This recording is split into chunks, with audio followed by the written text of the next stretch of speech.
What is up, everyone? Welcome to this episode ooh, yeah, of Car Vlog.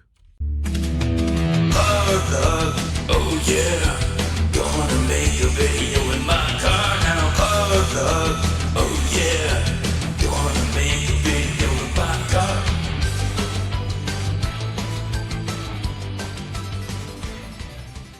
Let's get right into it. One of my gaming sub goals this year was to get as close to 100 Nintendo games beaten in my lifetime. And I thought that would be a cool sub goal. I started at 79 Nintendo games. I'm happy to say that I am now at 90 Nintendo games. Now, I want to play Metroid, the original Metroid, but I think I want to save that for game number 100, sort of make it a special game, a memorable game for 100, which is fine. So I'm digging around in the box, pull out Gradius. Grabbed a bag of chips, an energy drink, popped on some Star Wars movies on the old Netflix or whatever, on the Disney Plus, because I thought I was in for a long haul. Gradius, pretty tame game. Was able to no death run that one, no problem. Really, in Gradius, what I did was I fought for 2 speed upgrades, the downward missile that slides across the ground, and then I went after option laser, and you basically have to carry that through the whole game. So, like I said, I was able to get my no death run of Gradius in. I didn't think it was as hard as some people make it out to be, but I typically have a pretty high tolerance for shooters. Like, I see them as little puzzles, and I know that they can be beat. I just need to figure it out. So, yeah, that one didn't really take a lot of time. And, with any type of situation like this, there's going to be some easy games that you play just to kind of get those numbers up. I grabbed Wheel of Fortune, the Family Edition, which I did not know was made by Rare. Rare had a hand in it. You can definitely tell by the music. I think they ripped some music from Time Lord, actually, and put it in that game. But Wheel of Fortune, awesome game. The Family Edition, I recommend that one. I think I gave it a B. For what it is, it's really good. And then I popped in the Jeopardy 25th Anniversary Edition. I also did not know that Rare had a hand in that one. So, yeah, Jeopardy. The thing about Jeopardy is nothing humbles you more than Jeopardy. Especially when it's on like a video game console. You not only have to know the answer, but you also need to know how to spell it. So that caused some problems. That actually took me a long time to beat because I'd always get to Final Jeopardy and I'd have to risk it all to hopefully win. And I could never get the Final Jeopardy question, but it's just a matter of time. Just keep playing. Eventually you'll get it. But number 90 was Adventure Island. Now, I went into Adventure Island knowing that you have to get the Hudson Bee at the end of the first level to essentially have unlimited continues, which is very cryptic, and even when you die, you still have to push like down and start on the directional pad to continue. I don't know why they just didn't give you unlimited continues or a password system or something, but it's incredibly cryptic. I also knew that it's difficult, especially in the end. So again, grabbed a bag of chips there, grabbed an energy drink from the dollar store, sat down. I'm like, I'm going to get through this game today. I allotted myself like 12 or 14 hours to get through this game. And the first 4 worlds, each world, there's 8 worlds. They each have 4 levels, and each level is broken down into 4 checkpoints. So if you die, you start at the checkpoint. Let me explain something to you. The first 4 worlds, okay, there's a little bit of challenge, a lot of gotcha moments, but you learn it and you get through it. All the final bosses are essentially the same. So as long as you can beat the first final boss, you're going to be able to beat the last boss. So there's no problem there. Then we get to stages 5 and 6, okay? 5 and 6 start ramping up the difficulty, and it's really precision platforming. You have to be in the right spot at the right time. You have to know where these secret eggs are so you can get, the milk that refills your health because your timer's running down. It was a monster. Then you get through World 6, and now in your head, you're like, man, this is getting tough. but you know you only have 2 worlds left. So you're like, if I can just conquer these 8 final stages, I'll beat this game. Stage 4 or 5 and 6, this is when you start having to spend like a half hour, 45 minutes to learn these levels. It's very daunting. 7 and 8, now we're talking like 30 minutes to like an hour to learn one of these levels. It is absolute brutality. When I finished that game, I snapped a picture of it, so I could have a receipt, which I typically do with these harder games. I put the controller down, I put my hands in my head like this, and I was mentally drained. I turned off the console, I turned off the Star Wars movies on the Netflix and all that stuff, and I just sat there with no noise, just nothing, and just sort of had to decompress. I have never played a game that is so mentally draining and taxing on your soul than the last half of Adventure Island. And I typically like harder platformers on the Nintendo. Castlevanias, Ninja Gaidens, stuff like that. But that game is absolute brutality. There's a section, it's like 2 levels in a row, where you don't get an axe. So you have to learn how to get through all of these enemies just by jumping.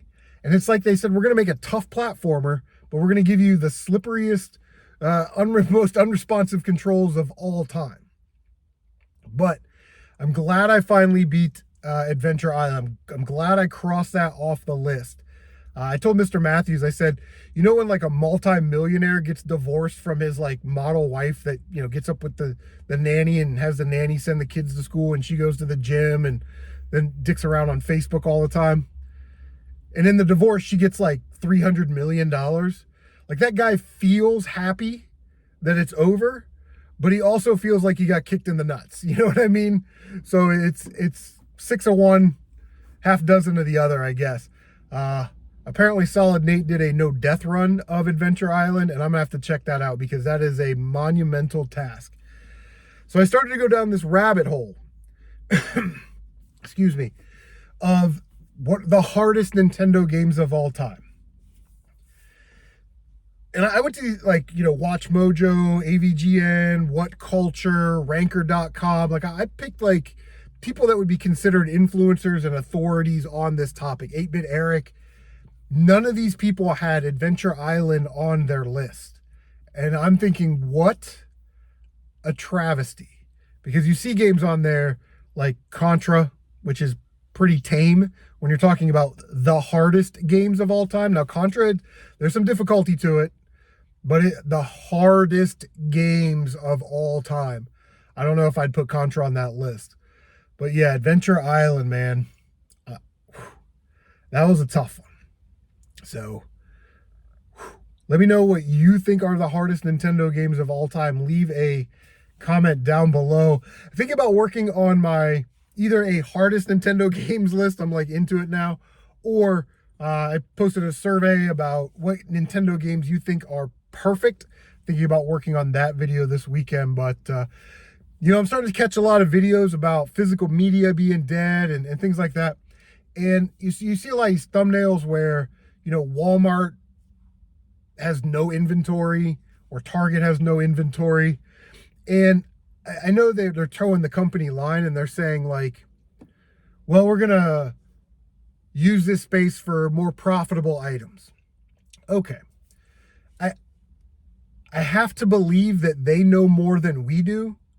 And I think that they know that physical media is going to be gone from the video game realm, at least within the next year or two. They start crunching numbers and saying, if we sold X amount, this is our profit. Let's just get rid of it now. So I'm going to take a lead from the big box stores and say that physical media is absolutely gone. And it's going to be gone sooner than most of us think, or sooner than most of us are hoping for. Because I do enjoy physical media, especially in the gaming realm. I love popping in that cartridge or throwing that disc in. So I don't know, like I said before, I'm out on digital only. So if we go digital only next video game generation, I will probably be out completely. I'm not even interested in a PS5 or a new Xbox.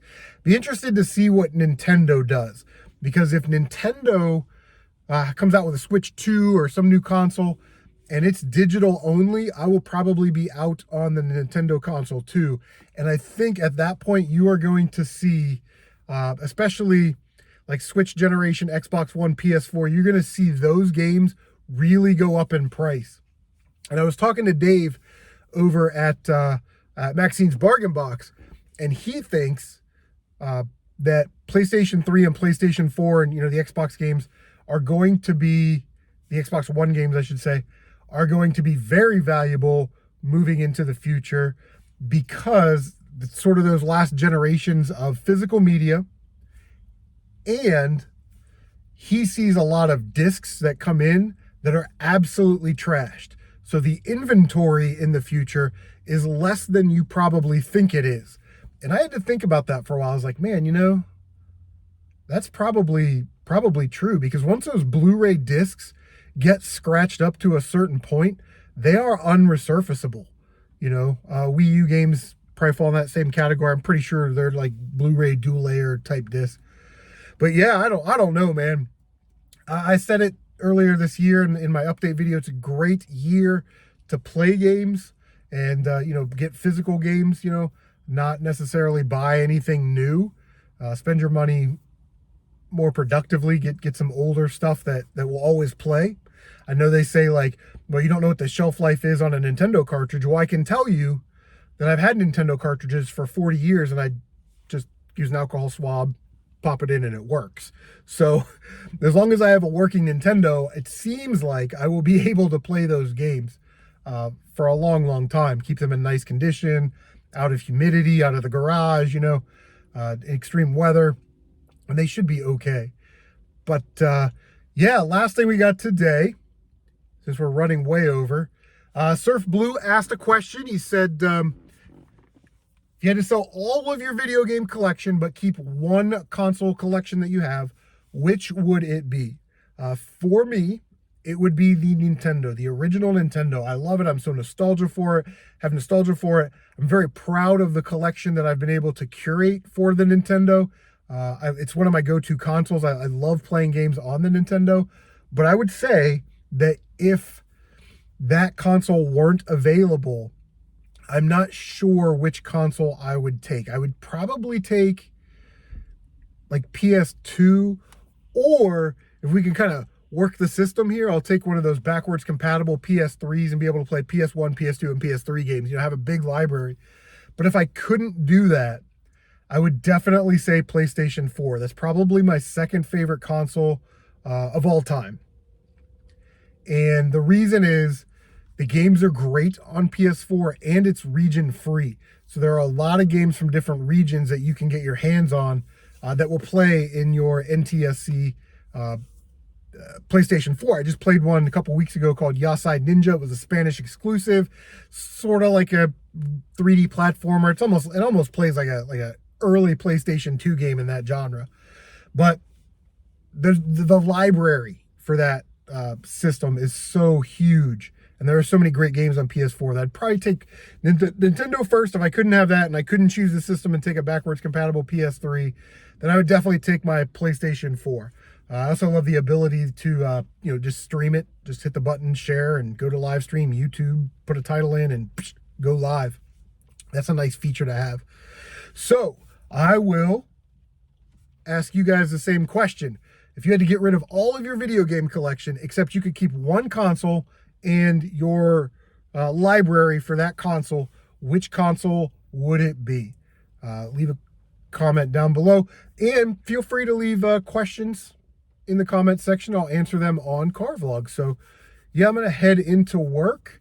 But don't forget to like, comment, subscribe, share on social media. Don't forget to bang the notification bell so you can stay up to date on all of your CMRetro gaming goodness. Look for a new video sometime this weekend. Take care of yourselves, and we will see you on the next. You know it's coming. You know it's coming, and you want it so bad. Car Vlog!